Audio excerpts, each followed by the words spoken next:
Welcome into NFL Daily live right now on YouTube, Facebook, and on Rumble. I am Tom Downey. Another fun show for you guys today. We'll talk rumors. We'll talk Mel Kiper's mock draft. Some really interesting things in that one I can't wait to get into. We're going to begin with some questions for you, the audience, as everyone has time to click that notification, right? What should Baltimore and the Ravens do with Lamar Jackson? F for franchise tag him, T for trade him, or P for pay, knowing the costs involved for everything there is fairly impactful. What should they do? F for franchise tag, T for trade, P for pay. I see. It's Falcons, says Rolly. Traded the Falcons. You would love it as our Falcons owner host, channel owner host. Let's get Lamar to the Falcons. Come on. Be a fun fit. Ravens, I think, would be kind of silly for that, but hey, whatever.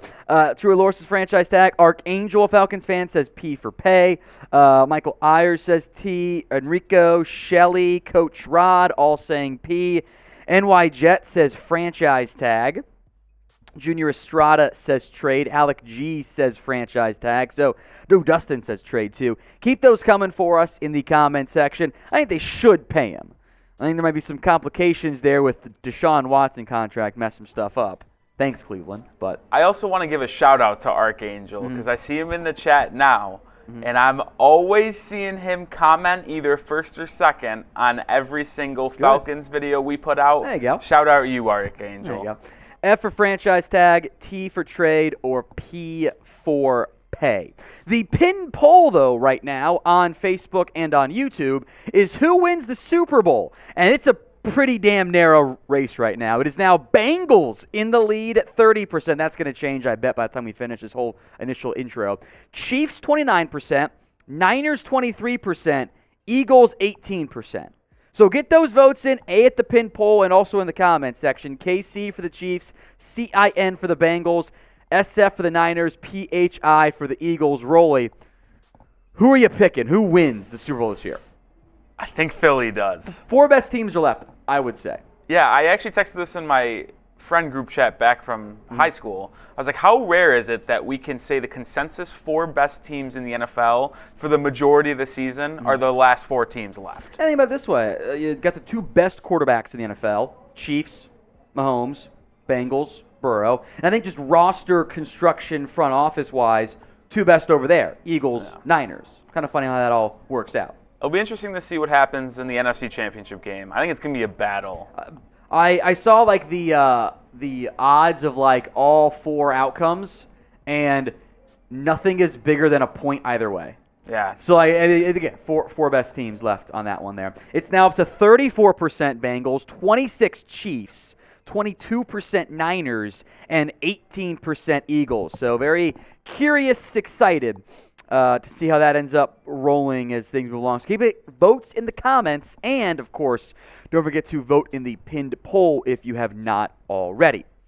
Who here, I know I have, has had a tough time canceling a subscription, or maybe you forgot to cancel one because you got the free trial for it. You're like, I'll just cancel it. You didn't actually set a reminder, and then you check your credit card a little bit later, go, oops, I didn't cancel that, just wasted money there. It's not fun, right? That's why I love using Rocket Money, formerly known as Truebill. The app shows all your subscriptions in one place and then cancels for you whatever you don't still want. Rocket Money can even find subscriptions you didn't know you were paying for. Maybe you were double charged for a subscription. To cancel a subscription, all you have to do is press cancel, and Rocket Money takes care of the rest. Get rid of useless subscriptions with Rocket Money now. Go to rocketmoney.com/NFL Daily. That's rocketmoney.com/NFL Daily. Links in the comments section and in the description of today's show. Could seriously save you hundreds of dollars per year. Don't waste money anymore on stuff you're not using or stuff you forgot to cancel. Keep track of your expenses with Rocket Money. Optimize those finances. It's rocketmoney.com/NFL Daily. We'll break and react to Mel Kiper's latest mock draft.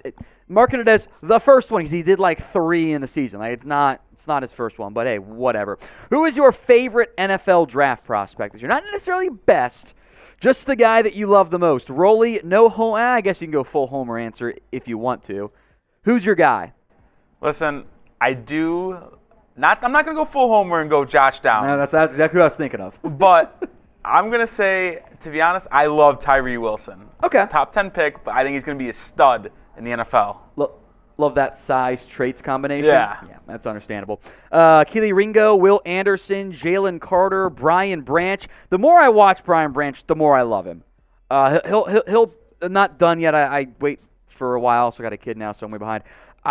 He'll be a top 15 player for me. I think he can do so much for you. Miles Murphy, Quentin Johnston, not Cam Smith. Dustin says Stetson Bennett. Trenton Simpson, Jalen Carter is in there. Another Quentin Johnston in there. Bijan Robinson, another Stetson Bennett. Cameron Latu, that's the Bama tight end. Did he go pro? I can't remember. I don't remember if Cameron Latu went pro. I assume he did. I believe he did. I got a long way to go on tight ends. Good class, though, by the way. Will Anderson, Joey Porter Jr. Great name, by the way, and Joey Porter Jr. He's up there for me. He's good, too. He's awesome. Zay Flowers, Will Anderson, Max Duggan, Michael Mayer. That's a good one, too.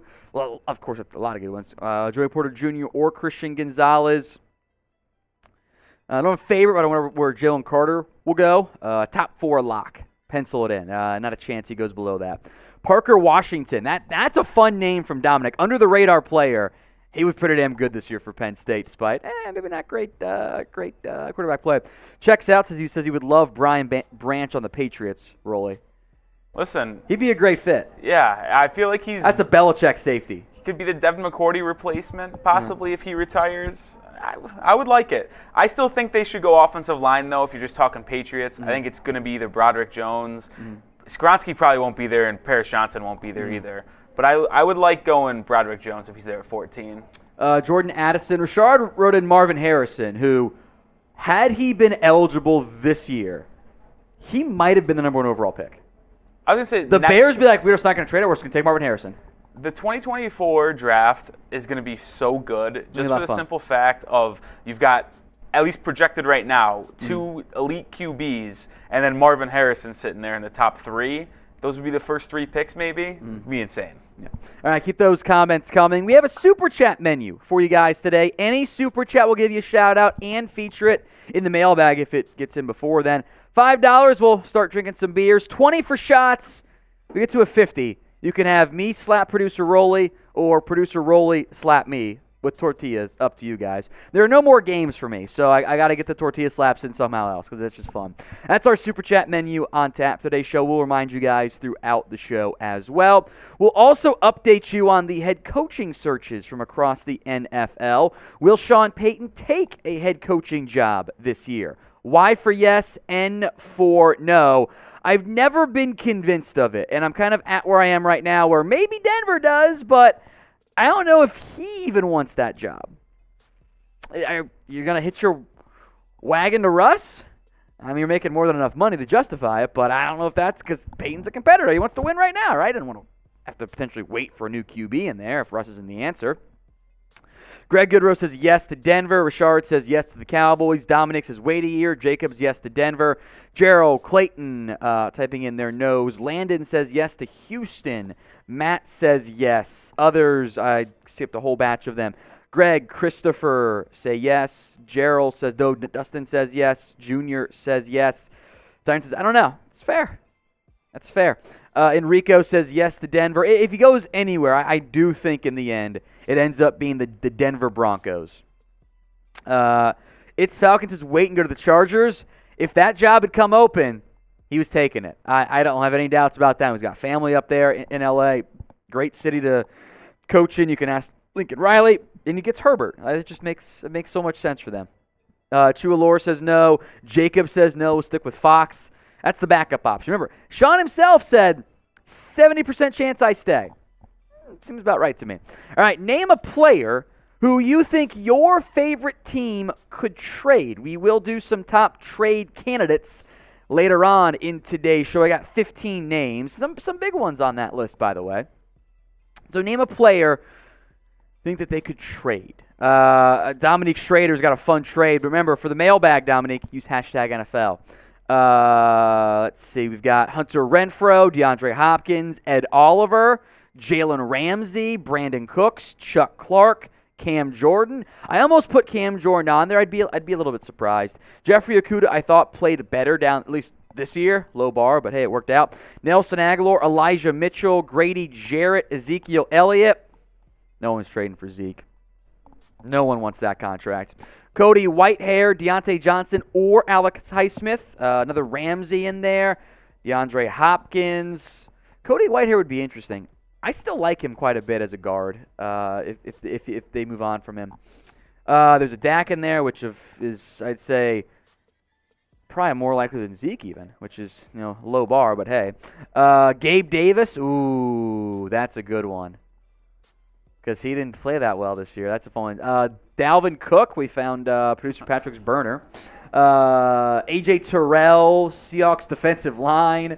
David Andrews, Demario Davis, Aaron Rodgers. Some good names in this chat. Some fun names. Yeah, save them for the mailbag if you have ideas. Remember to use hashtag NFL. And if you are ready for today's show to start, like the video. It's that simple. We are over 125, whatever it is, people watching right now, and not even 100 of you have liked the video, not even 50. That's pretty damn disappointing.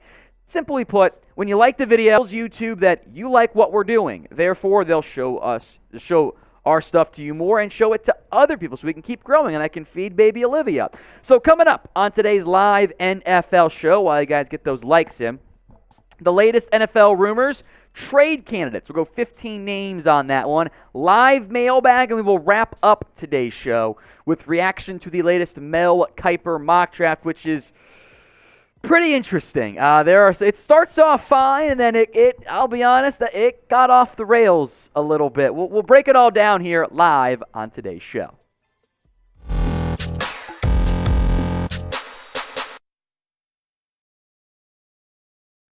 This is NFL Daily. I am Tom Downey. The latest NFL news on coaching searches and some trade rumors out there around the NFL. We'll begin with what I think will probably be the number one NFL story between now and free agency-ish. That is on the future of Lamar Jackson. The Ravens have made it clear publicly they want to pay Lamar. He's going to be involved in the offensive coordinator search, etc.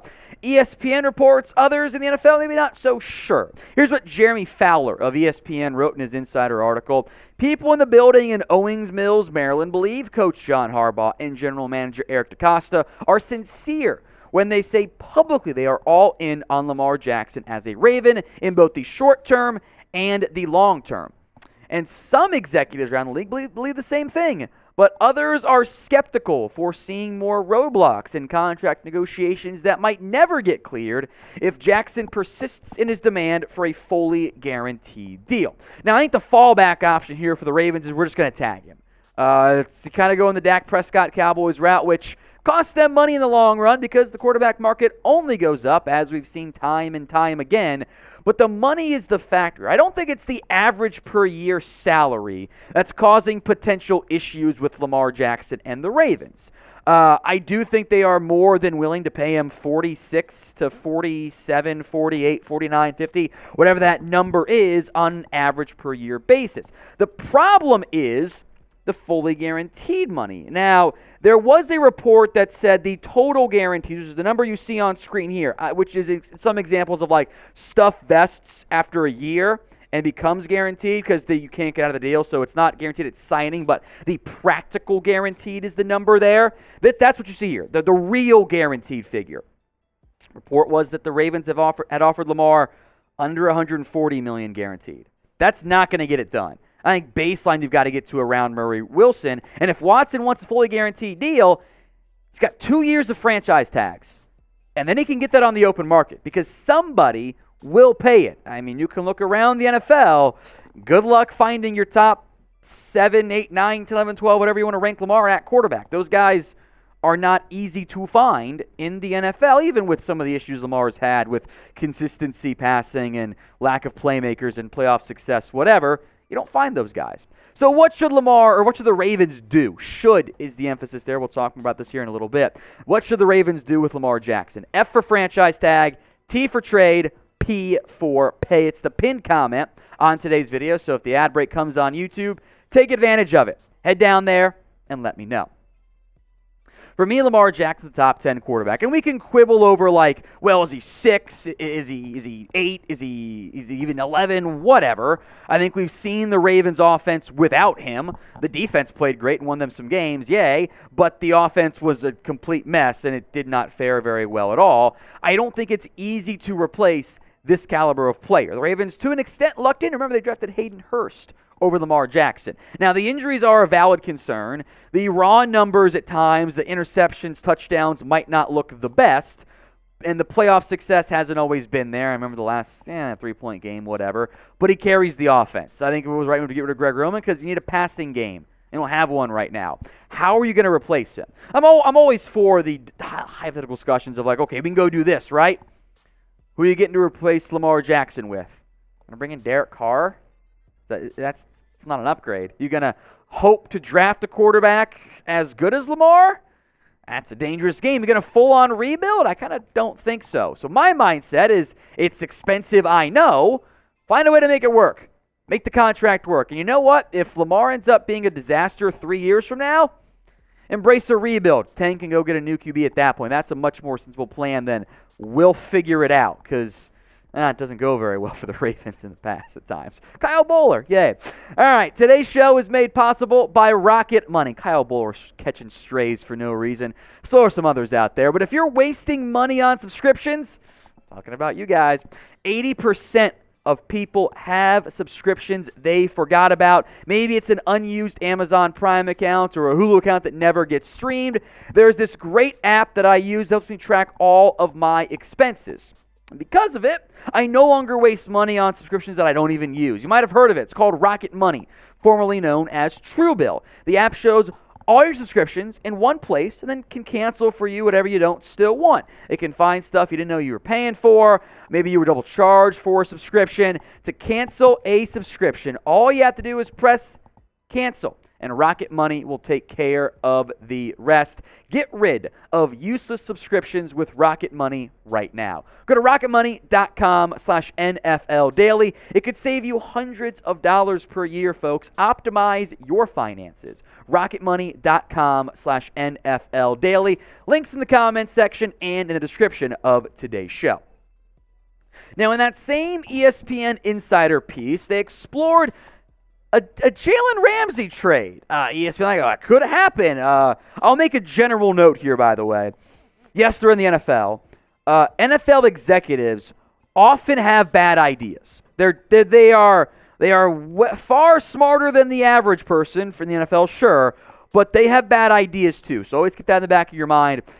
Here's what the alleged AFC personnel director said to Jeremy Fowler. Ramsey's the one I think the Rams will at least explore moving. He's still a top guy, but his play has fallen off a little bit, and he could use a change of scenery. So we'll look at the claim there from that AFC personnel director momentarily. But first, what is the percent chance you think the Rams end up trading away Jalen Ramsey? Guess we do this every couple of years for Ramsey trade rumors. So drop that percentage for me in the comments section. All right. Ramsey, still a top player, not what he once was. Sure, I don't think he is the best corner in the NFL, but it's a pretty damn short list of guys I'd take over him right now. The complete percentage in yards did go up. Most touchdowns he's allowed, but, 4 interceptions, 18 pass breakups is still pretty good. That's not too bad. So I think there's still clear-cut number one cornerback value. The money is important here, and it's why I don't think a trade goes down. Ramsey's cap hit right now for this upcoming year, $25.2 million. Way too much. You trade him before 6-1, you save $5.6 million. It's really not much in savings. Trade him after 6-1, that's after June 1st when you can play around with how money hits your books, $17 million, but does not help you right now. So unless you're rebuilding and tanking, which they're not doing, I don't believe, I don't see the benefit for a Ramsey trade right now. If you were to restructure his contract, you save $10.6 million, which that's the route I would go, and it makes much more financial sense all of a sudden for the Rams. In a trade, a new team owes him 3 years, $55 million, so you're still paying the top-end money for a corner. I think a team would still do it, but I don't get the Rams benefit of doing that, frankly, at all. Well, look, we'll talk trades here all off season long. ESPN makes the rumor. What are you going to do? Not look at it? Come on. We'll keep you updated on all the NFL news and rumors right here on Chat Sports. Hit that sub button for us right now. Let's move to coaching. Let's go with Sean Payton to start. It seems like it's Broncos or Fox for Sean Payton, and with Fox the favorite, there was the Denver's the favorite, Fox is the favorite, Denver, Fox, Arizona. Now I think it's been where we've been. It's Denver or no job in the end for Sean Payton. I don't think the head coaching jobs are all that great here. I really don't. Like, the 4 jobs Payton's interviewed for: Denver, Houston, Carolina, Arizona. There's very little buzz and traction around those last 3 teams. Arizona was basically ruled out by ESPN today. Carolina with the Saints was never really a great option either. Houston, unless he just wants full control and rebuild, isn't really a great fit there either. Denver's been the spot that might make the most sense, right? They have appeared to be aiming pretty high. Walmart ownership, of course, has all of the money to spend. And the Broncos, for some conflicting reasons here, are waiting to start the second round of interviews. Not really sure why or the reasoning there, but I do think there is a very real chance that Sean Payton says, I'm going to stay at Fox for a year, and I'll look again next year. Maybe the Chargers, Cowboys, another unknown job comes open. At that point, I have more interest. What do you guys think? Will Sean Payton take a head coaching job this year? Y for yes, N for no. Head down to the comments section and get those votes in for me. That's Y for yes, N for no. Let's move to the Indianapolis Colts, where Jeff Saturday is among the alleged 7 coaches who are going to get a second interview. Other names are Ejiro Evero, the Broncos DC, Raheem Morris, Rams defensive coordinator, Dan Quinn, and probably some offensive minds get mixed in there as well. I will not mince words and sugarcoat things and be media buddy like some are for Jeff Saturday. And I would feel bad for Colts fans if they made Jeff Saturday the full-time head coach after he went 1-7 as the interim.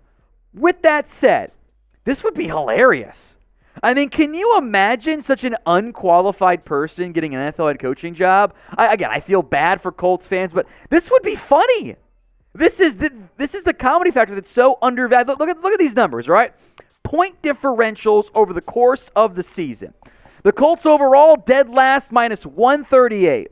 The Bears -137. Houston -131. Arizona -109. And the Colts with Jeff Saturday for half a season were -87. Then the Rams and Broncos and Tennessee and Tampa. And think about it this way, right? The Bears were obviously in a rebuilding year. Houston, Arizona, all fired their coaches. Denver fired their coach. Tennessee fired their GM. Tampa's making sweeping changes. Frank Reich got fired for -51 and 3 wins. He was 3-5-1 as the head coach. The Rams, of course, had all the energy, had all the injuries. Jeff Saturday, if he'd been there the entire year, one of the worst team in the NFL. He's not good.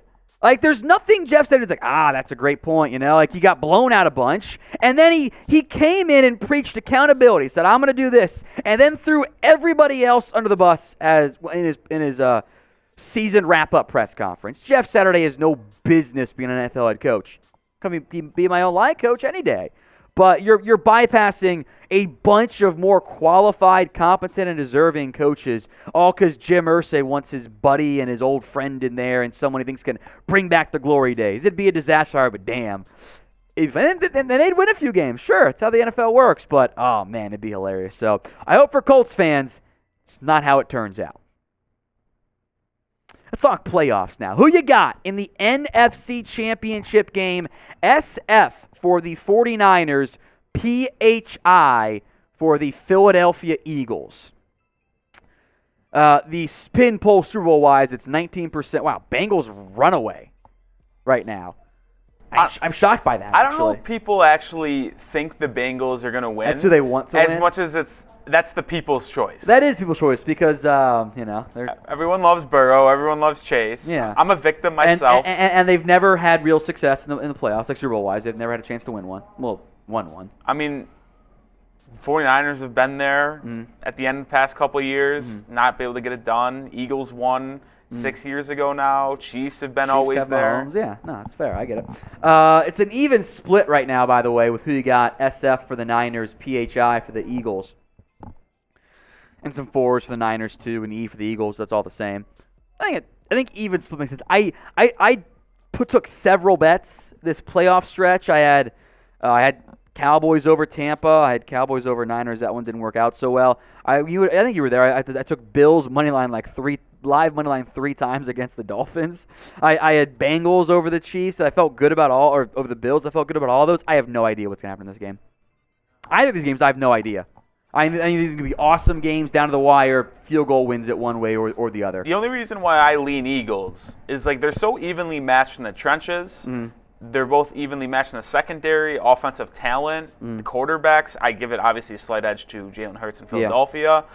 But I think the home field advantage is Philly's going to be rocking. It's a very good point. So, that's the only reason why I lean towards Philly is because that home field advantage is going to be crazy. I like that. Everyone knows how crazy Eagles fans get. The city of Philadelphia is going to be lit on fire if they win. It's going to be an insane atmosphere. That is a very strong, convincing argument. Give me Philadelphia to win. I think, again, it comes down to the wire. Should be, and I think maybe you'd feel differently if it was in San Francisco. But let's hit our Super Chat menu one more time. If you send in some Super Chats, we'll show you some love. $5 for beer cheers. We'll crack it open. $20 shots. Fun fact, this was a full bottle when the playoffs began. 2 games later, they're down to here. That's a lot. Life comes at you fast. Yeah, it did. 50 will Nick slap me, I'll slap Nick, whatever it is, for tortillas. But remember, get your questions in for the mailbag as well. That's coming up in 15-ish minutes, somewhere in that range. So that's our Super Chat menu.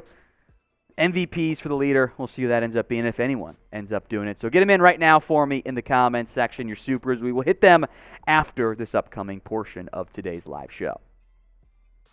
The NFL offseason is here for almost every team, and the trade rumors have already begun. So today's show, we're taking a look at the 15, not ranked, but 15 top trade candidates across the NFL this year. We begin with the first name with a decision having to come very soon. That is Derek Carr, the Raiders quarterback. We've talked a lot about him on the show because you got to make a call by February 15th. About $40 million this year and a little bit next year. Guarantees on that date. The Raiders will cut or trade Carr by that point.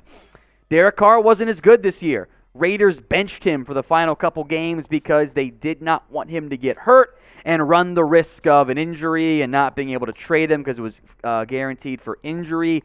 Carr is done in Las Vegas. It's a matter of where he ends up playing and where he ends up going there via trade or cut. So which one ends up happening? Get those predictions in for me. T for trading Derek Carr, or C for they will cut him. Go vote for me in the comments section.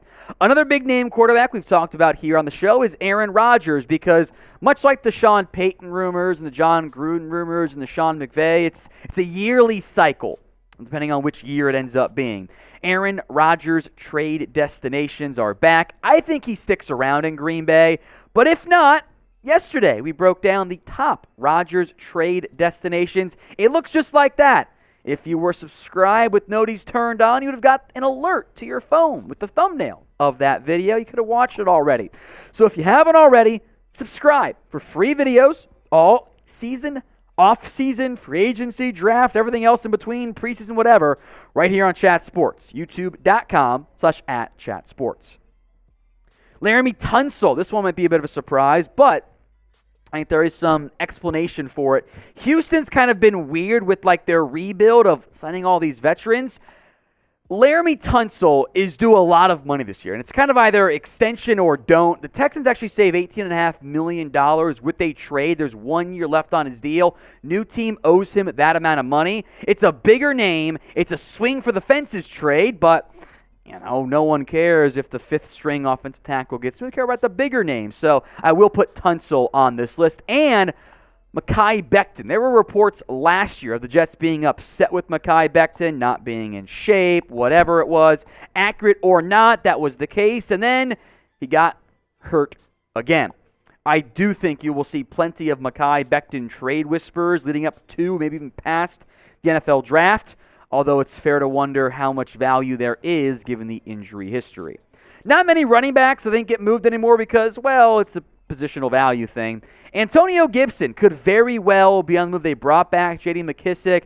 Brian Robinson was out playing him. Gibson has had some fumbling woes at points. I think Gibson has a very real shot of being moved this offseason. All right, now to have you guys help me out. I want you to head down to the comments section and name a player for your favorite team who you think they could trade. Maybe it's one of the guys we'll mention. Maybe it's not. It's the pinned comment on today's video. So if the ad break comes here on YouTube, take advantage of it. Head down there. Let me know which player you think your favorite team could deal. Zach Wilson, another Jet on this list here. No Denzel Mims, not doing more than 2 Jets, sorry. Wilson's contract isn't actually that tradable. It's with the amount that's been guaranteed. Some of the stuff, it's a little tricky, but the Jets will have a new veteran quarterback in that room. There's no, whether it's a Garoppolo, a Carr, whatever, somebody else will be in there. Maybe Wilson will still be there and trying to learn stuff, but I think he's available for a trade. The problem is he clearly needs time. So he needs a year or 2 to kind of get reacclimated, adjust some stuff, right? Well, at that point, his contract is over, and you still don't actually know what you have, and that's how busts end up happening. Next up is Trey Lance. He's in a much more different spot than Wilson. I would not be surprised if it's just a Lance Purdy battle next year, but the Niners keep winning. What are you going to do, right, at quarterback? Lance, I think, still has more value because of the unknown factor, where he was always a raw developmental piece, had to have some time, but hasn't played much. He didn't play much in year 1, nor was he expected to. And then year 2, he got hurt. So there's a lot of unknown, which leads to scariness and, fun. Well, what could he be? Maybe you're ready to risk it all still for Trey Lance. If you had to pick one of these 2 quarterbacks to start for at least the season next year, who is it? That's not a fun question, but we're going to do it anyway. ZW for Zach Wilson or TL for Trey Lance? Let me know in the comment section. Today's NFL Daily is sponsored by Athletic Greens. I take AG1 by Athletic Greens literally every day. Get comprehensive and convenient daily nutrition at athleticgreens.com/chatsports. I gave AG1 a try because I wanted better gut health and I wanted a supplement that actually tastes great.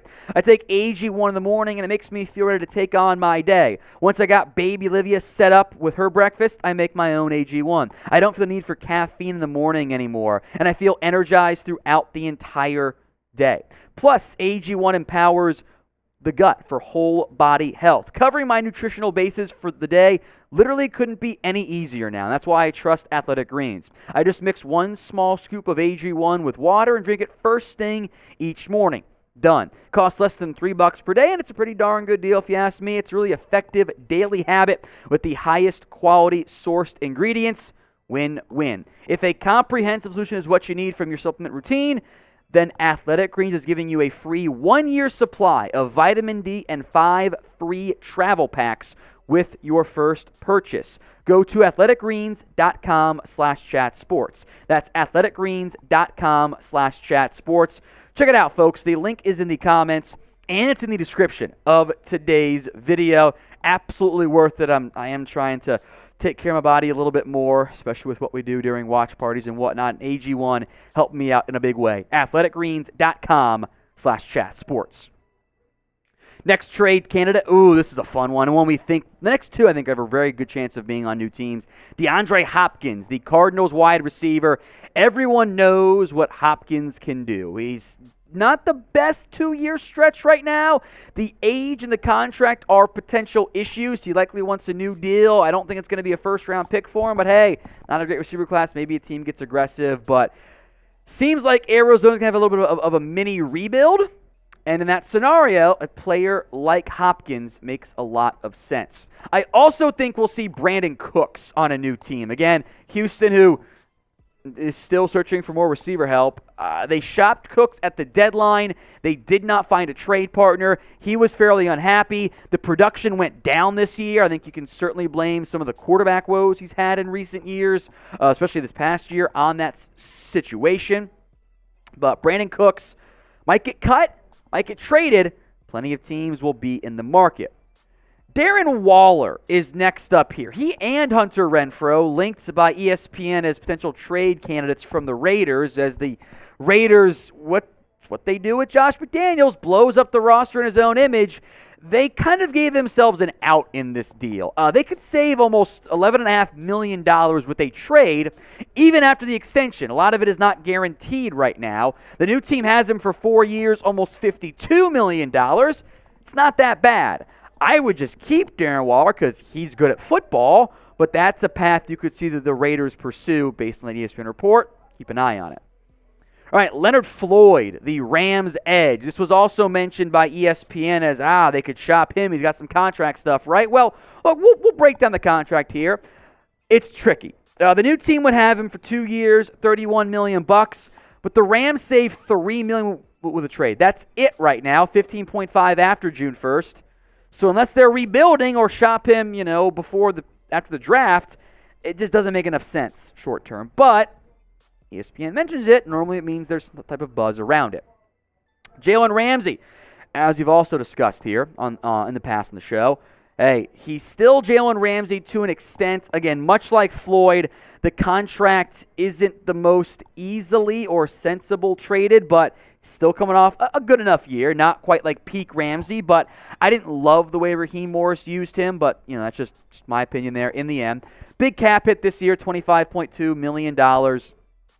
Much like Floyd, the trade savings come later, and that isn't as appealing to me, with $17 million coming after 6-1. That's that weird timing of making trades happen. The restructure, that's the best route for me. New team owes him 3 years, $55 million, so still top-end quarterback money, but hey, it's Jalen Ramsey. The only way I think Floyd and Ramsey get dealt is if the Rams go, you know what, screw it. We are blowing this up. We are rebuilding. We're done. We're getting out of here. I don't think they do that. But what do you guys think? Y for yes and for no in the comments section. A name that I really thought for sure was going to get dealt at the trade deadline was Jerry Hughes, the Texans defensive end, who's coming off the most sacks he's had since 2014. The problem was he had 1 sack in the final, make sure my notes are right here, the final 8 games. That's not exactly good. They missed out on the trade value, but he is under contract, fairly cheap. They can make that happen. Kayvon Chason, let's talk some recent first-round busts now out of Jacksonville. He was always a developmental piece. I think he's also on the cut candidate list at this point.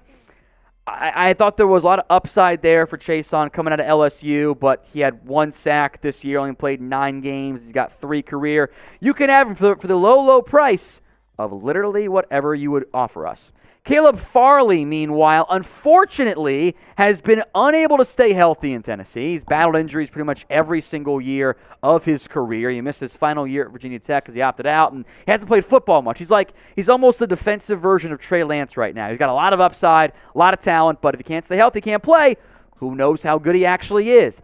The GM that drafted him is out of the building. That's John Robinson. New regime comes in. They're not going to be as committed and as tied to Caleb Farley. So I would not be overly shocked if the Titans at least explored the trade market out there around Caleb Farley. That's a former first-round pick, probably still has some value, but they would be selling at a low, low point if they chose that. But again, we'll have you guys covered here with more trade stuff. So make sure you're subscribed, youtube.com/@chatsports.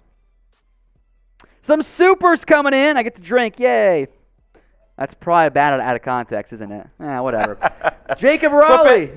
No more talk of trading Lamar. Don't talk it into existence. I don't think it happens, for the record. I don't. Rolly, percent chance you think it happens?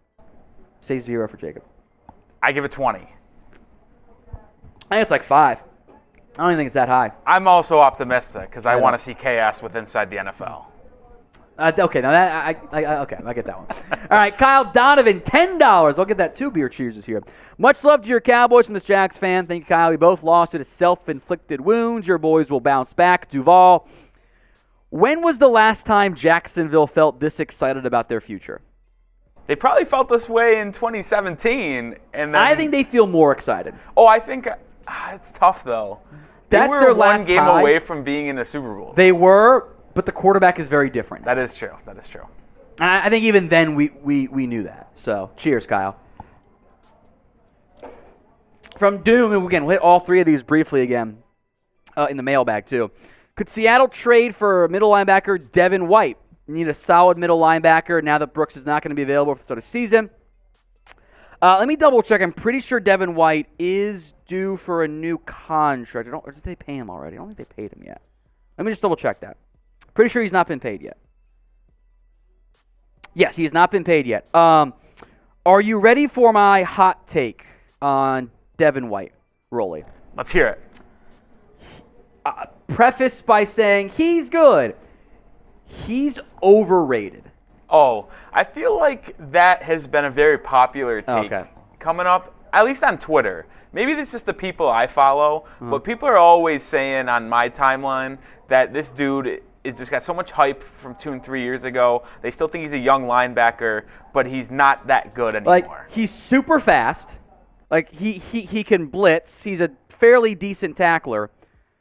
I think he's horrible in coverage.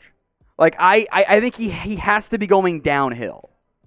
And that kind of scares me a little bit. Like, I don't love him in coverage, and that's what scares me a little bit. I think that second season kind of overblew him a little bit. Like, I'm just worried it's the next high-paid linebacker. Then all of a sudden, like, oh, it's actually not that great around him. You know? Yeah, I mean, in that second year in the league when the Bucs won the Super Bowl, I mean, I was like, this dude's going to be the next. I don't even know what to not Ray Lewis with speed. I don't know, the claim was he's now the best linebacker in the NFL. I just remember watching. I did not agree with that. I was watching him in the postseason. I was like, dude, this guy's a baller. It's gonna be the best linebacker for the next 8-10 years. Next thing you know, people are calling him overrated. I don't know if I want to pay him $20 million. I get it. It scares me. All right, Super Chat menu is as shown here. $5 beer cheers, 20 shot, 54 tortillas. Another $5 one, by the way, from Blake Cavity. How come winning a Super Bowl no longer makes a person good? What? I'm not really sure what we're talking about here, like which player we're talking about, which I think is what matters. But just winning a title doesn't alone make you good. Like, how good of a quarterback was Trent Dilfer? Like, that's an extreme answer, but yeah, I think it depends on how you got there. Like, you know, was Jason Garrett good because he was the backup with the Cowboys with Aikman? No, I don't think so. I think what has happened here on the flip side, Blake, and you can chime in here too, Nick. All that matters are rings now. Any other nuanced part of the conversation or anything how it gets up there it's just rings. That's all that matters. If you don't win one, you're just not good anymore. It's just extreme hyperbole. You know what I really think happened here? I don't know if any of you guys are basketball fans in the chat, but when you're talking NBA hoops, a lot of the conversation between the top 15, top 20 players is could they lead their team to a ring? And I think that leaked over to the NFL side of things. Okay. And now when it comes to quarterbacks, did you lead your team to a Super Bowl? Or did you get carried to a Super Bowl? And I think that's really what is the ranking of how fans perceive these quarterbacks. Like, people look at Brady, 7 rings. They don't think it's ever going to happen. And then you look at Aaron Rodgers, and he has 2. He's like, yeah, he might have been one of the most talented to throw the footballs, but he will never be on the same tier as the other quarterbacks that have 5, 6 rings. Some people say that, some people don't. I think you got to take a mix of both, but that NBA style of rankings and debate is creeping into the NFL where the average fan only cares about winning a Super Bowl. I think the whole Mahomes and Brady elements have really warped our expectations and perceptions of quarterbacks. Like, Brady won at an unbelievable pace. Mahomes does ridiculous things almost regardless of who the playmakers are. And LACville 89 is a great point. We all think Rodgers is great. He won one ring. That's it. That should not take away how great he was, but you got to deal with Brady, and that's just how it kind of works. And I think the new big talking point has been, can your quarterback carry you? I think there are like less than 5 guys that actually do that, and those are Hall of Famers. So if you're just chasing Hall of Fame quarterback, you're going to be disappointed a lot. Listen, you're just not going to find him that easily. Listen, we love to talk about quarterbacks carrying a team to win a ring, but you're not going to win in the NFL if you don't have a good overall roster. I mean, you can think about the 4 teams we got out there. Look at their playmakers. Right.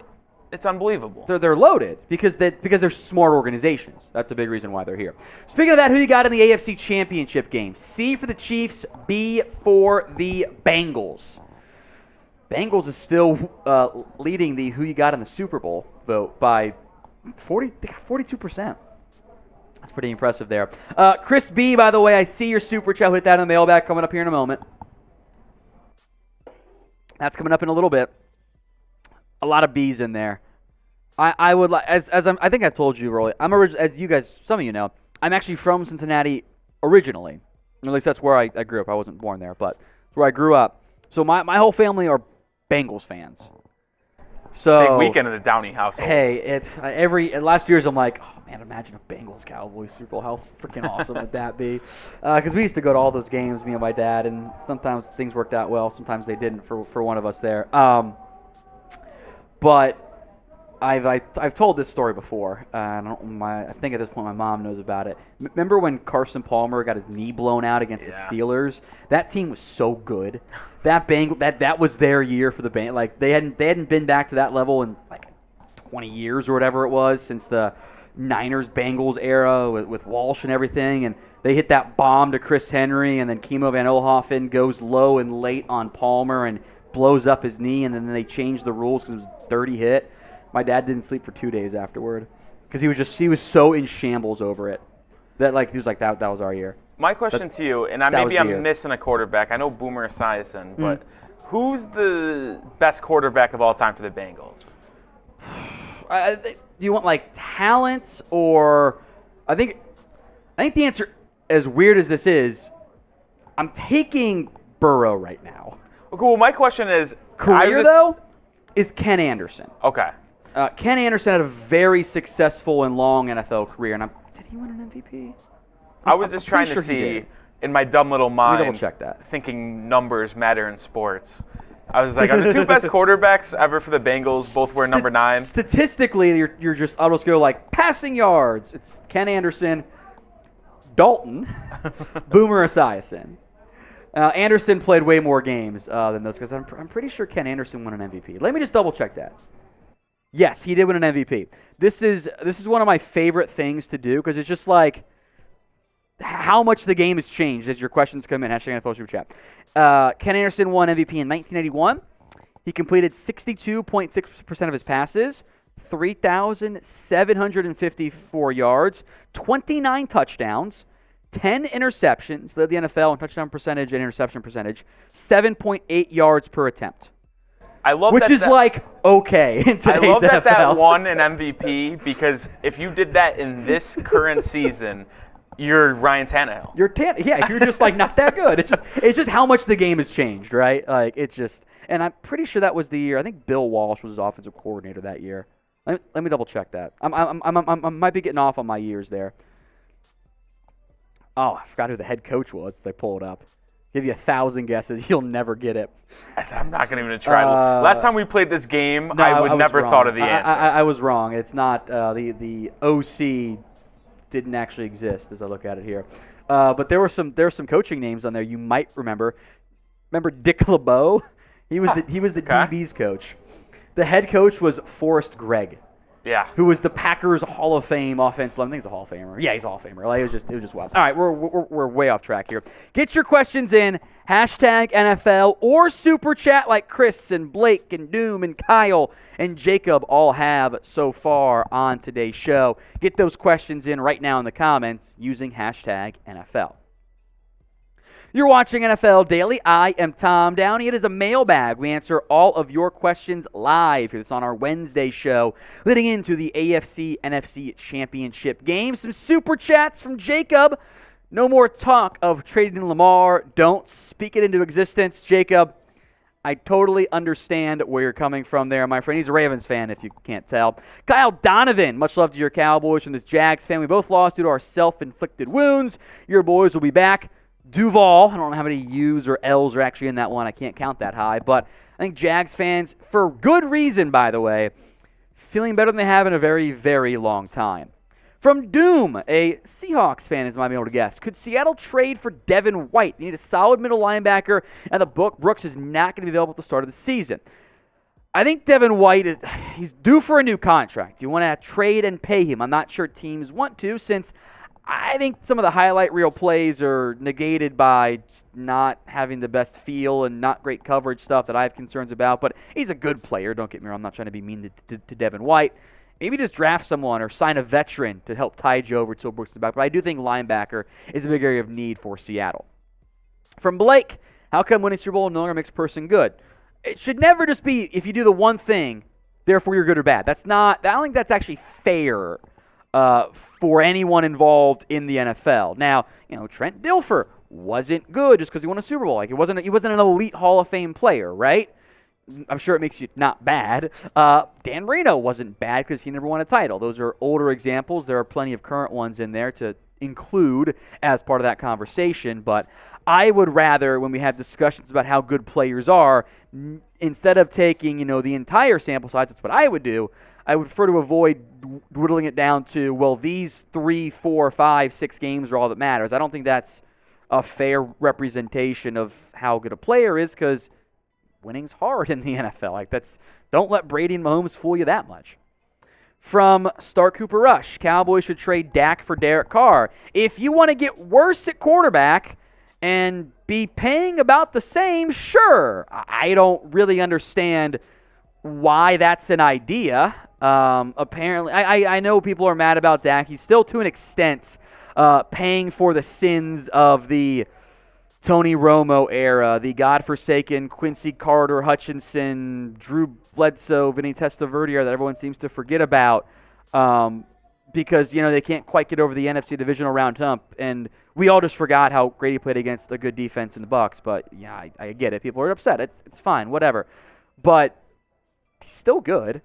The solution can't be, well, we're mad about this quarterback not doing top 5 numbers in the playoffs. Let's go get this lesser quarterback who has done even worse in the playoffs. Like, the Raiders would be all over that. Cowboys aren't. Doesn't make financial sense anyway. I'm sure this will be a common and easily discussed conversation with no controversy whatsoever, but rank Dak Prescott among all the NFL quarterbacks. Get those votes in for me at the pinned comments on today's video. If the ad break comes here on YouTube, take advantage of it. Head down there and let us know. From Chris B., speaking of the Cowboys, Tom, is it strange it's been quiet from Dallas this week? Is this Jerry and Steven looking to change things, or is Jerry fake mad like last year? I think they're more fake mad. They did the exact same thing, like, we're just not going to talk. We're just going to ignore it. They talked after the game. Jerry did. He was very upset. I'm sure he's trying to be overreaction, Jerry, as he often is. I think Steven, et cetera, kind of talking him down off the ledge a little bit. I don't think you're going to see major changes. I think what they're doing is trying to work backdoor, how can we keep Dan Quinn? Which may or may not happen. All right, Greg Goodrow. Bills trade Gabe Davis and a pick for DeAndre Hopkins. If the pick's high enough, it's fun. Now, balancing Stephon Diggs' deal, DeAndre Hopkins' deal is kind of challenging. But, man, what a duo that would be. And Gabe Davis, unfortunately, especially for me, it was a pretty big disappointment in terms of his play and production, but it's a fun idea. All right, Dustin Rushing. Should the Cowboys trade Dak for Aaron Rodgers? So a couple things I think we're just forgetting about. Does Aaron Rodgers want to play with Mike McCarthy? I kind of don't think he does. Like, that was a whole issue a couple years ago. Rodgers, by the way, is very expensive. That's a pretty big factor there. And just pretending the money made sense, which it doesn't. Rodgers didn't play that well this year. Like, he really didn't. Now, he, of course, beat Dallas because the Cowboys, well, he's their daddy to a certain extent. But we're all mad about Dak, or a lot of people are mad about Dak not playing well enough in the final game of the year. Did we not watch Rodgers be bad against the Detroit Lions? I think what we have a tendency to do here is not apply things equally. Not apply the same, well, this is the standard for this guy, well, it's going to be here or there or whatever, and I also don't know how many years Rodgers has. I think you make a real argument that he's still better right this second, but 2 years from now? I'm not so sure. Today's show is made possible by Rocket Money. Do you know how much your subscriptions are really costing you? Most Americans think they spend around $80 a month on subscriptions, but the actual total is closer to $200 plus. That's right, you could be wasting hundreds of dollars each month on subscriptions you didn't even know about. There's this app I love using that takes care of it for me. It's called Rocket Money, formerly known as Truebill. The app shows all your subscriptions in one place and then cancels for you whatever you don't still want. Rocket Money can even find stuff you didn't know you were paying for. Maybe you were double charged for a subscription. To cancel one, all you have to do is press cancel. That's it. Rocket Money takes care of the rest. Get rid of useless subscriptions with Rocket Money right now. Go to rocketmoney.com/NFL Daily. That's rocketmoney.com/NFL Daily. Seriously, it could save you hundreds per year. rocketmoney.com/NFL Daily. From Robert Bruce, hey Rolly, hey Tom, some chatter on Boston radio this morning about Jimmy G could come back to New England. We have the cap space. Always be careful with local sports talk radio. Wherever you are, it's not always the best. I don't get what the benefit would be of adding Jimmy G and Mac Jones and Bailey Zappi. Like, you can make it work money-wise, but that just feels like we have three of the same things. Now what do we do? I don't really get the benefit there. Dominique Schrader. Should the Ravens put the unrestricted tag on Lamar? Then if a team wants, a team basically trades 2 firsts for him. I think what you would probably see is more of a, if you're going to trade him tag, I think Lamar's worth more than 2 first-round picks. And you could pick your destination, somewhat in theory, and get maybe a better first-round pick than, like, I don't know, maybe you should off, like, for example, the Colts as opposed to the Jets, and the Jets end up giving you a lesser first-round pick back, right? Like, I think if that's what you're going to go, you don't have to worry about it too much because you can still trade him. You don't have to do it that way, or the non-exclusive tag, because you can still talk trade anyway. So I wouldn't get too caught up in the minutia there. From JRG, should the Seahawks re-sign Geno Smith? I thought he played really well this year. There is some semblance of thing that I hate, but I also do it of like, he hasn't been good before. Do you trust him? It's also a small sample size of good play versus a decent size of not great play. Franchise tag could make sense. Maybe you try to do a somewhat team-friendly deal with some type of out after this year. I thought he played well enough to bring back. Maybe you just sign him to a 3-year deal. You probably got to give him around $30 million minimum. That's how quarterbacks cost these days. I would look to tag him at worst case, re-sign him ideally, and see just how friendly you can make that contract, which if you're Geno, you're not trying to do that because you're trying to get as much as possible. This is your one chance. So, tricky contract there for sure. Now, if you want more live NFL mailbags, hit that sub button today. YouTube.com/@chatsports. Free videos every single day. Junior Estrada. Should the Patriots bring back Tom Brady and bench Mac Jones until 2024? Wouldn't that be funny? 1 year of Brady in New England ends where he began, and then you ride with Mac Jones. Be fun. I don't despise it because it's Brady in New England, but I think you also kind of want to see what you can do with Mac Jones and not Matt Patricia as your offensive coordinator. Alec G, you like Joey Porter Jr. better or Devin Witherspoon? I think this year's quarterback class in general is really good. Depending on who you talk to, I think you're going to get up to 5 names maybe as this guy's my number 1 corner. Joey Porter Jr., Witherspoon. You'll have some Keely Ringo, Christian Gonzalez, etc. Maybe a Forbes, a Cam Smith. Like might go 10 deep of like guys that might be in my top 50. So my answer is yes. If I had to pick one the second, I don't know, maybe JPJ, but you're talking like, hey, this guy's awesome, this other guy's awesome. Like, I'm not mad at it. Eric Sanchez, the Giants tag Daniel Jones or Saquon Barkley. Whichever one you're not closer to getting a deal done with. I don't know. Tag Jones, pay Saquon? I think that's my guess. You don't really want to let either guy hit the open market because Saquon is still a good running back, but how much you want to pay running backs? Daniel Jones had his best year ever, but it was still like top 15-ish. Do you want to lock into that guy when I know we've done the whole like, well, he needs a chance. He had a good coaching staff, but he's had playmakers too before, so that's a tough one for the Giants. How much do you want to commit to a shockingly good season and have that be your core? It's tough for New York, man. It's tough. It's a great question, Eric. I'm going to go tag Jones in the end. When it comes to free agency, though, who is the best one in the 2023 class? Let me know in the comments section. It's all video on the channel, by the way. Let me know in the comments. Top NFL free agent this year. From you Green, no you. Should the Raiders trade up for Bryce Young? Bryce Young is going to be, this quarterback class in general is not ideal. I don't think there is a surefire, locked and loaded, guaranteed, not that there ever is, but like obvious number one quarterback. Talking from people, you have Bryce Young, Stroud, Will Levis, etc. I could see Young falling to 3 or 4 because he's tiny. He's not a big player, and that will turn off teams. It absolutely will, but I think he's the best quarterback in this year's class. So if you are convinced he's your guy and you're the Raiders, go get him because you might not have a chance next year to go get a QB. From MILF Hunter, asking about Zach Wilson. Of course. Is this Wilson's burner? People are talking. Where will Zach Wilson go this offseason? I don't know what you do with him, man. I really don't. This is such a tough idea. Wilson has been bad for 2 years now. He is uncomfortable in the pocket, tough time seeing things develop downfield. It just doesn't work well.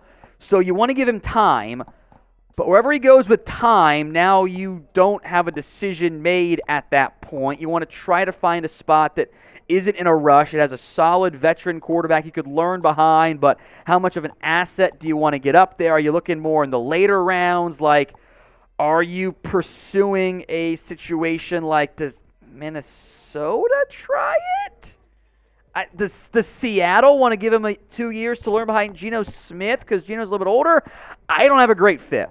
Because if you make him your starter, it's not going to work.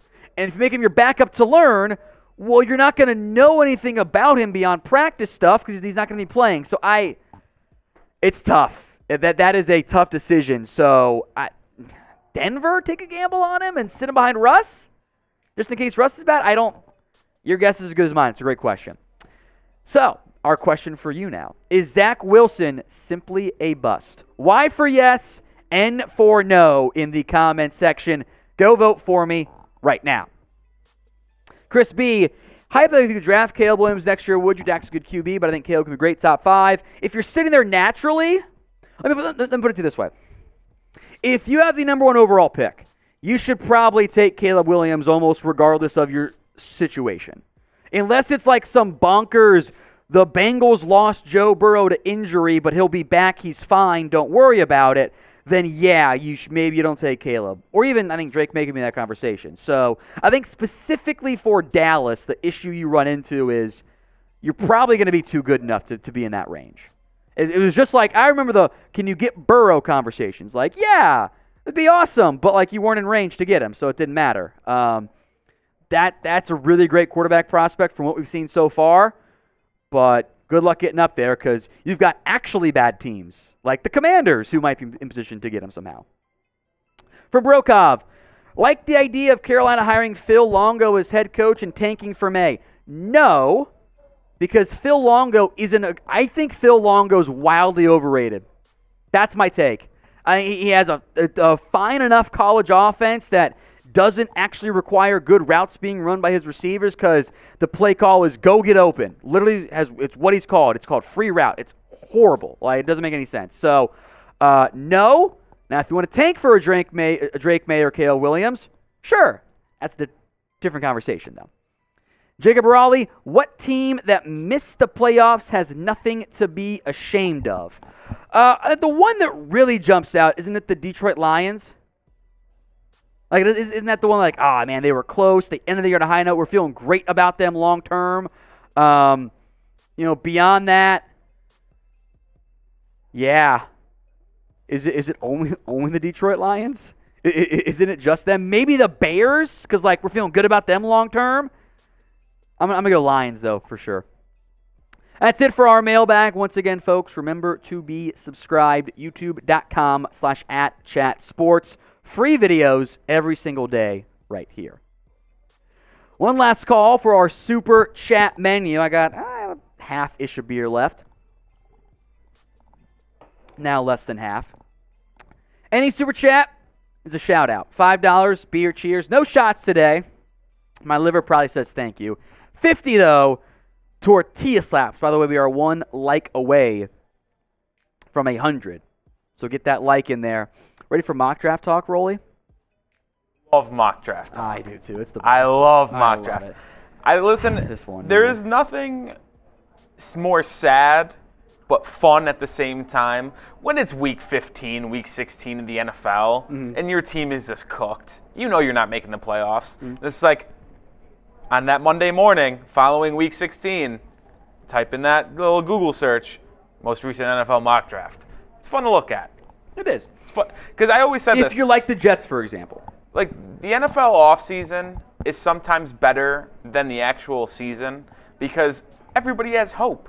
Hey, we can get this guy. We can draft this dude. We can be good next year. And then in reality, when you get to the regular season, it's week 8 and you're 2-6. That's no fun. I agree.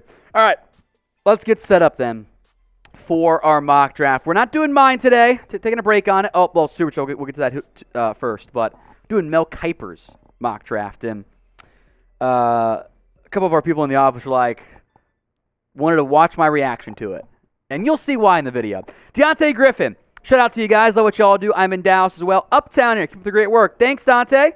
Appreciate that. Literally. Hey, Dante, shout out to you. I live in Uptown as well. Look at that. Favorite bar in Uptown? Have you picked one? Ready? Yeah. Standard Pour. Good choice. Good choice. Easy choice. It's a lock. You go there Friday night before hitting out some other places. It's the greatest bar to start your night. Good choice. Thank you, Dante. Appreciate that one. Then we got one more for Chris B, too. Dak's going to be here, so can the Cowboys be aggressive in free agency for once? Get some big-time players and some trades. If it doesn't work, just start over. This is where I think a lot more teams should be, and Dallas is in the same boat. Like, my problem with their last offseason was they didn't do anything. They signed 3 guys out of their own roster in free agency. Dante Fowler, who played 6 snaps against the 49ers. James Washington, who had 1 drop, 0 catches all year long.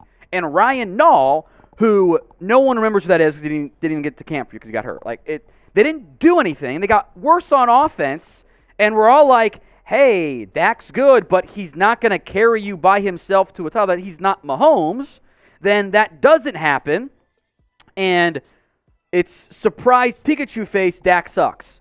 Like, that's the logical disconnect was what the Joneses wanted, because I don't think anyone thought that was a good idea, and yet here we are. So yes, Crispy, I agree. They should go be aggressive for once in their damn life. They can free up $60 million easily if they want to. We'll see if they actually do it. You guys are watching NFL Daily. I am Tom Downey, and the latest Mel Kiper mock draft has dropped. He called it Mock Draft 1.0 because it's the first one in the offseason, but he did them in the regular season, so, splitting hairs, I guess, there.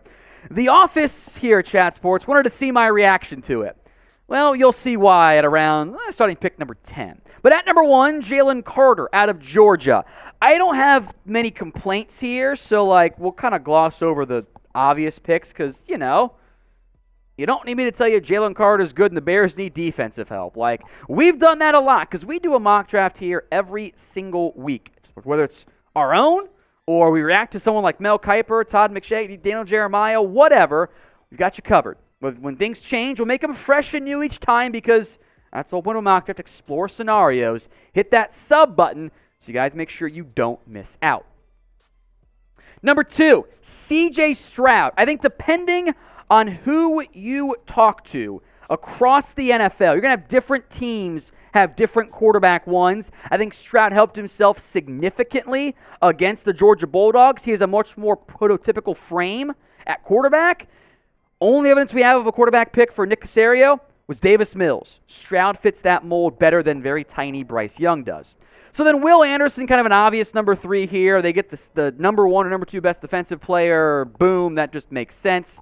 Bryce Young then goes number 4, which I think Indy would be absolutely in love with.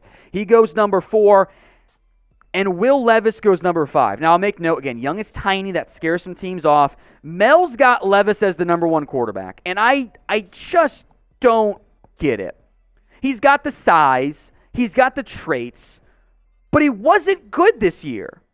I just don't see what I guess Mel and others see. Like, there's a concern over, he says, a learning curve in a pro-style offense, but or he's ahead of the curve. That's fair, and he's got some high-end throws, but decision-making, accuracy really come and go. And my concern is that teams are going to fall in love with the Josh Allen outlier and forget it's an outlier and end up getting themselves hurt and getting themselves fired. He is a fire or extension pick. Whoever takes him is out of a job or he's there for the next 10 years because he found his franchise guy. That's a gamble for a lot of people.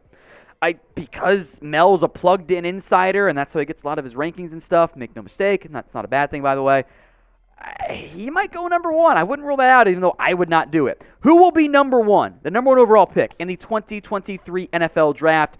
Get those predictions in for me in the comment section. Who will be the top pick in this year's draft? It's the pinned comment on today's video. So if an ad break comes here on YouTube, take advantage of it. Head down there. Let me know. Tyree Wilson out of Texas Tech, one of Roley's boys. I like him a lot. There are still some more traits than production, although he had good production too, which is kind of a lot of the guys are. A lot more gamble risk in this class from my early studying here. I like Wilson a lot. I think you go Wilson, Hutchinson, and then you kick Wilson inside with James Houston on the outside on passing downs. That's good. Love this pick at 7. Peter Skoronski. I think he's the best lineman. Might have to play guard, though, by the way.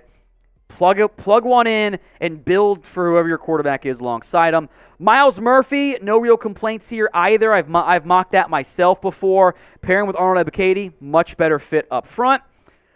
And Anthony Richardson, number 9. I think I would rather gamble on Richardson than Will Levis, but it's the Josh Allen talk all over again. The highs are awesome. He's got a cannon for an arm, the raw talent, the frame, the speed, all of it's like, oh boy, that's really the problem with guys like Richardson and Levis is that NFL front offices and coaches they're the girl who keeps dating the bad boy, going, I can fix him. Which sometimes you can, and other times, well, he cheats on you again, and now you're fired. And you got a quarterback who completed 54% of his passes in a kind of quarterback-friendly run-first offense, and I actually don't think he reads the read option that well. So it's terrifyingly exciting for Richardson. I wouldn't be surprised if he goes top 10, but you might have to sit him for an entire year and then hope you end up getting Cam Newton somehow. So it's 4 quarterbacks in the top 10 for Mel Kiper of this mock draft. How many QBs end up going in the top 10 when it's all said and done? Get those predictions in for me right now in the comments section. How many QBs go in that top 10? Here's our first stunner. Kalijah Kancey. I think you can make a decent enough argument that he's the best defensive tackle player in this class. I think you'll probably have most people saying Brian Brzee upside-wise is better. Kancey is very productive, a lot of good stuff this year at Pitt. He's 6 foot, probably more like 275. It's really tiny. I don't know if he can hold up as a full-time defensive tackle because I know he went to Pitt and he's tiny, but there are more Jalen Twymans than there are Aaron Donalds in the NFL with that size outlier. Round 1, late round 1, I can get on board with that one. I can. But top 10? It's a different version of Tyson Alula going top 10 to the Jags over usually. I wouldn't like it at all.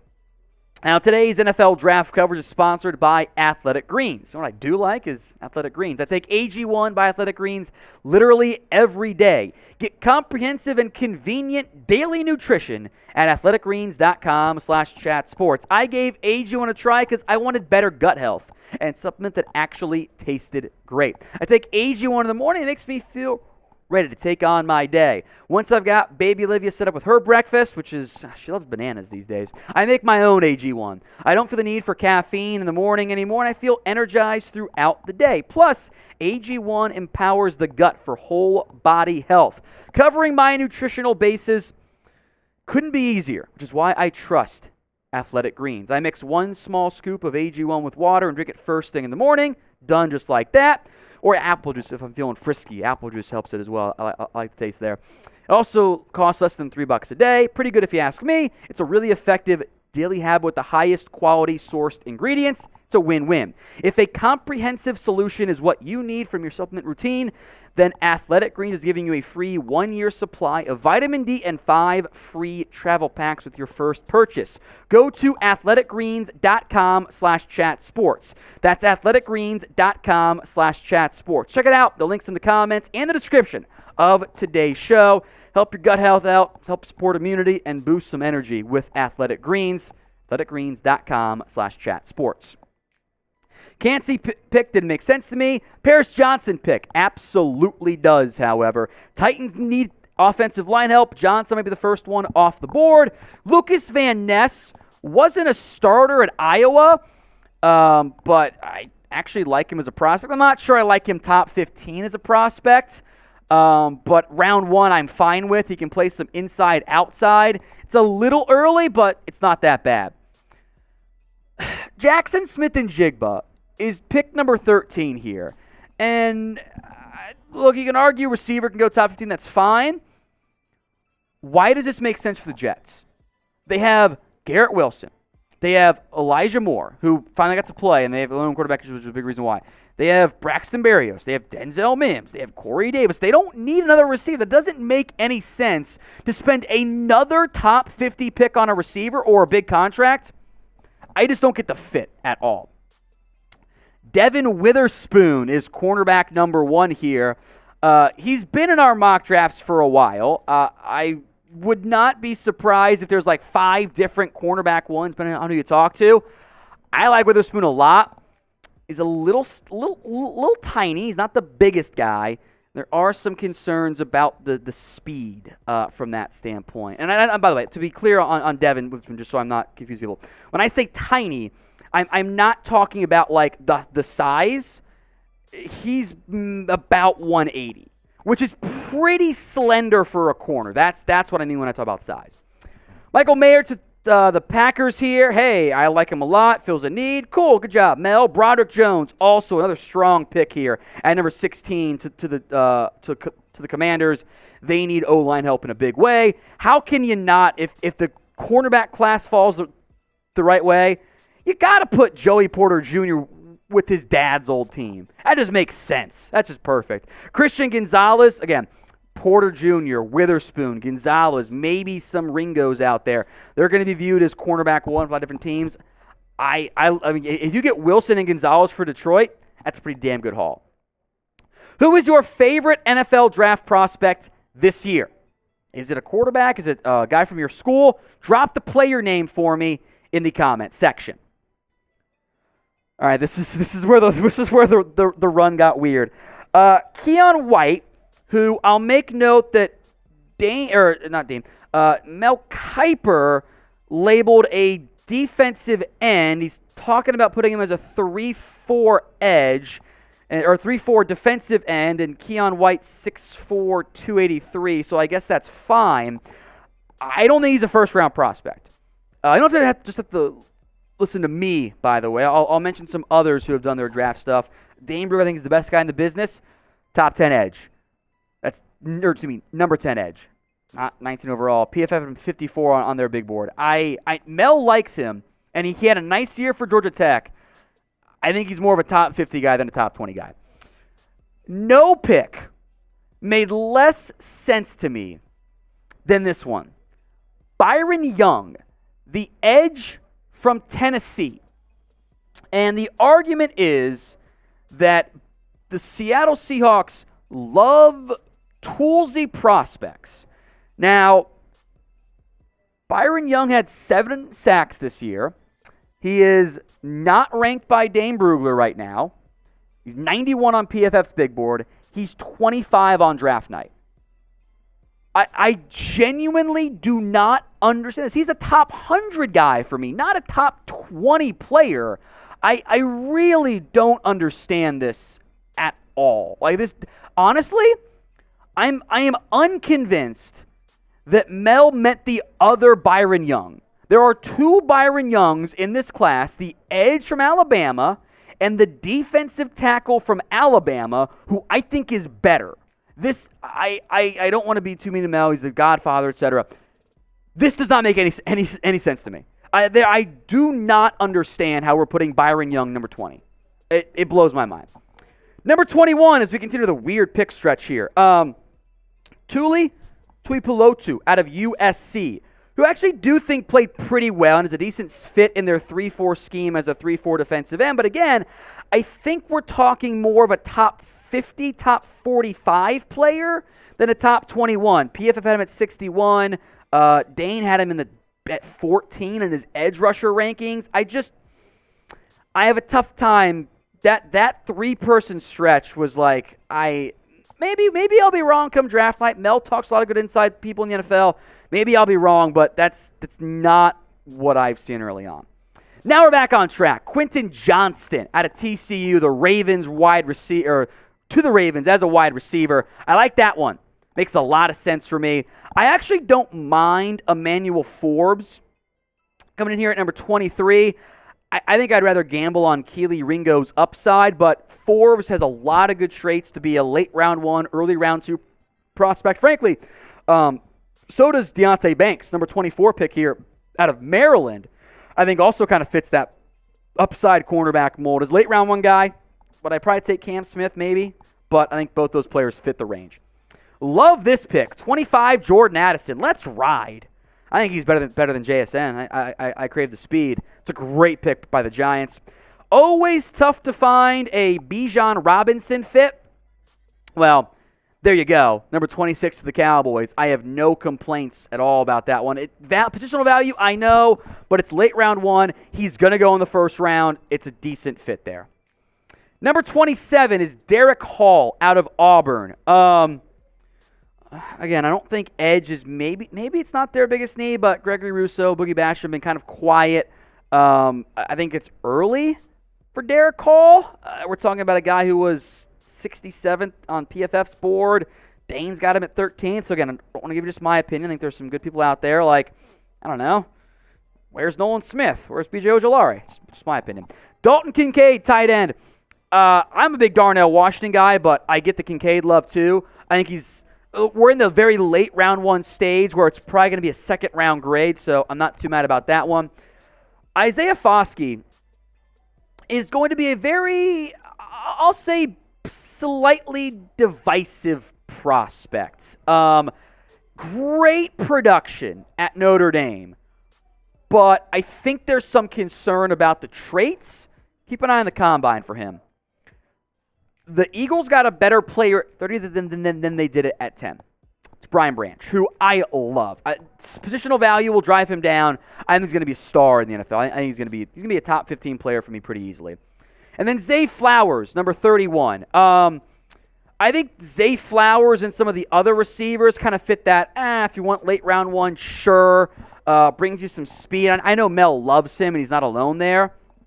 I might prefer Jalen Hyatt, but that late round 1, early round 2 range can get a little weird. I'm fine with it. That one's not that bad at all. So grade the Mel Kiper mock draft. It got wild, man. A, B, C, D, or F. Get those votes in for me in the comments section right now. Before we go, some players I want to mention that Mel did not include, and we're going 10, which is more than I normally do because he had some weird picks in there. Josh Downs, Jalen Hyatt all kind of fit the same mold. Osiris Torrance, I like him a lot. Was kind of protected in that Florida passing game, but he never allowed a sack and is an elite run blocker. I like him a lot. Nolan Smith's got some injury stuff, B.J. Ojolari, but they're better than Byron Young and the USC kid and Keon White. Like, I just think they're better players.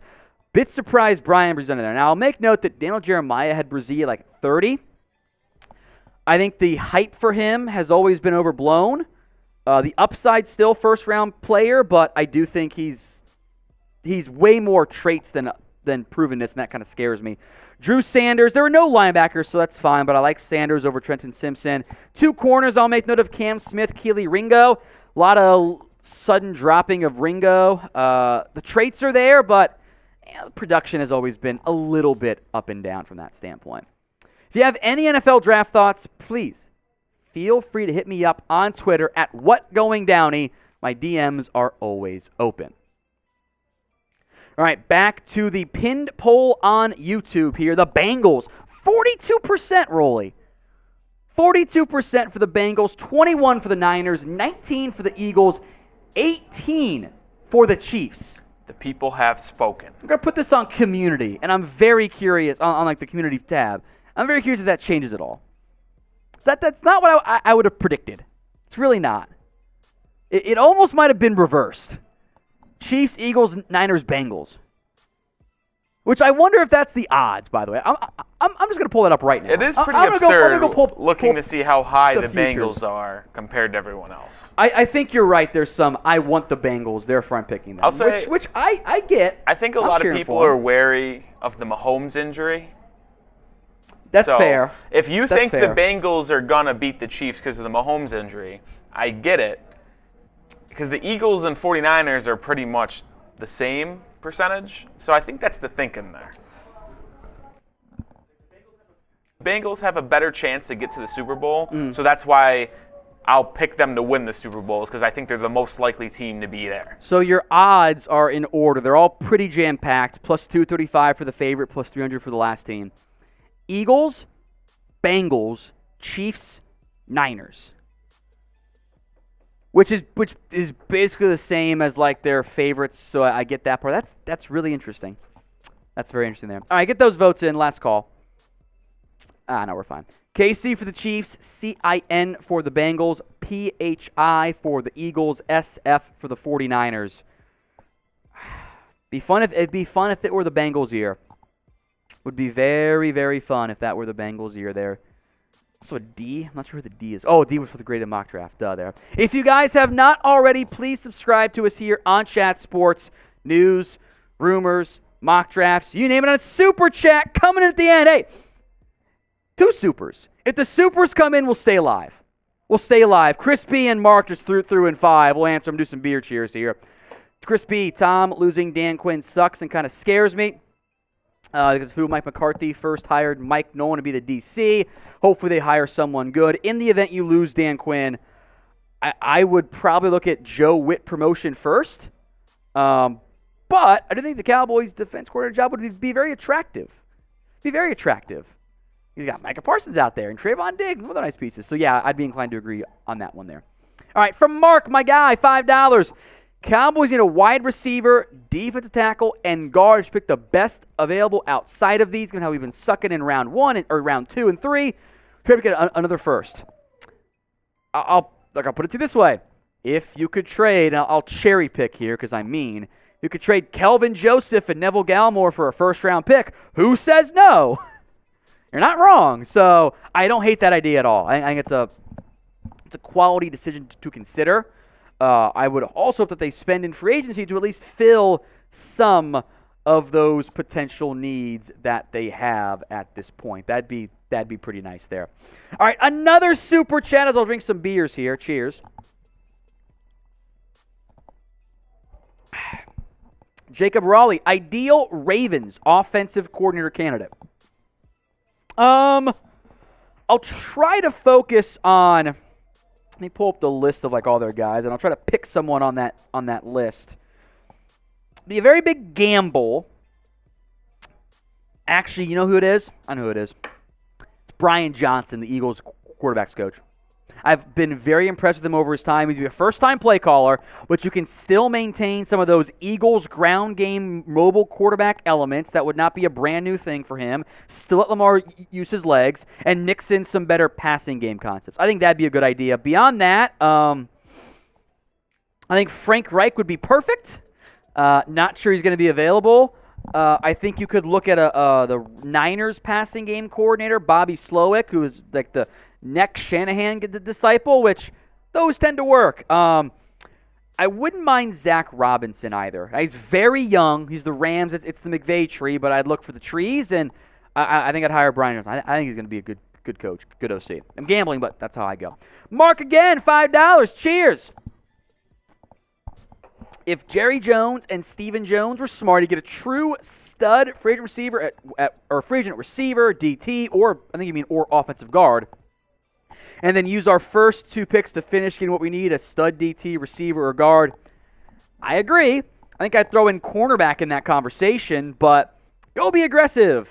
Go build a good team because you didn't try last year, and you partially paid for it this year. So, Mark, I agree.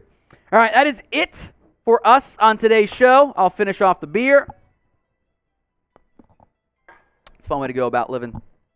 Remember to subscribe, and we'll see you guys again throughout the week and live again next Monday. Monday, NFL Live.